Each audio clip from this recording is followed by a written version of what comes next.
So let's talk about what's unfolding around the Pentagon's recent statements on the U.S. airstrikes on Iran, and how Jennifer Griffin, Fox News' national security correspondent, has been a pivotal voice in clarifying the complex messaging from Washington. With tensions running high after the U.S. carried out major strikes on Iranian nuclear facilities, Griffin has been cutting through the noise, offering a grounded and nonpartisan view that helps make sense of what's real, what's political posturing, and what's still unfolding behind closed doors. Griffin, known for her sharp analysis and deep Pentagon sources, hasn't shied away from highlighting the gaps in communication between political leaders and military assessments. During recent coverage, as Defense Secretary Pete Hegseth and Joint Chiefs Chairman General Dan Kane addressed the media, Griffin was quick to point out how definitive words like obliterated, used by President Trump, don't always align with what the intelligence community or the Pentagon can actually verify at this stage. The crux of the issue?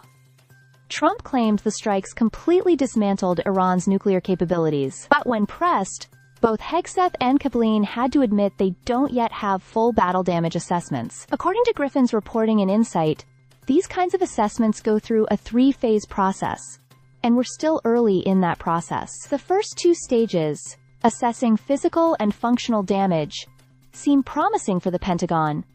But the final evaluation, which incorporates broader intelligence, is still underway. What Griffin has done exceptionally well is illustrate the divide between the political theater and the operational facts. She's highlighted how Collin, for instance, made clear that the joint force doesn't grade its own homework. That responsibility lies with the intelligence community. And Griffin emphasized that this is standard practice, not a dodge. At the same time, she's reminded audiences that public declarations from officials are often about messaging as much as they are about fact. Another key insight Griffin brought forward is how Iran had tried to reinforce their Fordow nuclear site with concrete before the strikes, clearly anticipating the attack. This wasn't just a military event, it was a calculated move on both sides, and Griffin's commentary helped frame that nuance. It wasn't just about whether the bombs worked, that is, they did, but whether the mission truly neutralized Iran's nuclear threat in the long term.